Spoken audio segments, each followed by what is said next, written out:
রহমানির রহিম। আসসালামু আলাইকুম। আপনারা জানেন সিলেট ব্যাটালিয়ন ৪৮ বিজিবি অত্যন্ত সুনামের সাথে সীমান্ত এলাকায় বিভিন্ন চোরাচালান দমন অভিযানে সফলতা অর্জন করেছে। এরই ধারাবাহিকতায় গত ৭ অক্টোবর ২০২৫ তারিখ দিবাগত রাত্রে একটা গোপন তথ্যের ভিত্তিতে আমাদের বিছানাকান্দি বিওপির একটি টহল দল এবং ব্যাটালিয়ন থেকে আগত একটি বিশেষ টহল দলের বিশেষ অভিযানে গোয়াইনঘাট উপজেলার রুস্তমপুর ইউনিয়নের ইটাচকি নামক স্থান হতে ২৩৭টি গরু আটক করা হয় এবং অত্র ব্যাটালিয়নের লাফাজ বিওপির অধীনস্থ ইটের টুক নামক স্থান হতে ৩২টি এবং অন্যান্য সীমান্ত হতে আরও 10টি, টোটাল ৪২টি মহিষ আটক করা হয়, যার আনুমানিক সিজার মূল্য ৩ কোটি টাকা। এখানে যে দেখতে পাচ্ছেন যে ২৩৭টি সবচেয়ে বড় গরুর চোরাচালান আটক করা হয়েছে। এগুলার পরবর্তী আইনানুগ ব্যবস্থা গ্রহণ করার জন্য বিজিবি কার্যকরী ব্যবস্থা গ্রহণ করবে। অত্র ব্যাটালিয়নের এ যাবৎকাল যত চোরাচালান আটক করা হয়েছে, এই গরুর চোরাচালানে এটাই সর্বোচ্চ ২৩৭টি গরুর চোরাচালান আটক করা হয়েছে, যা সিলেট ব্যাটালিয়নের ইতিহাসে সর্বোচ্চ গরু আটকের পরিসংখ্যান।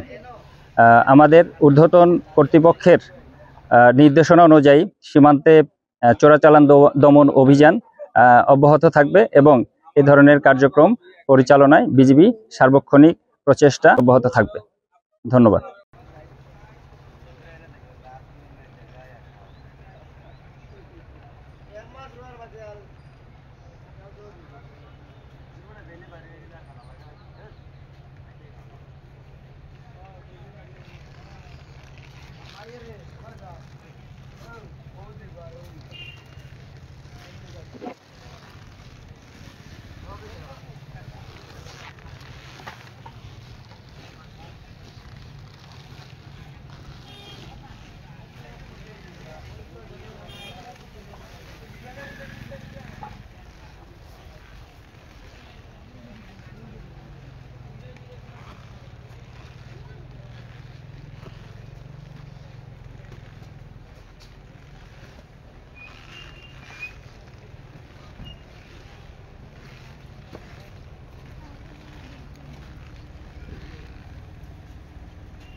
তাকে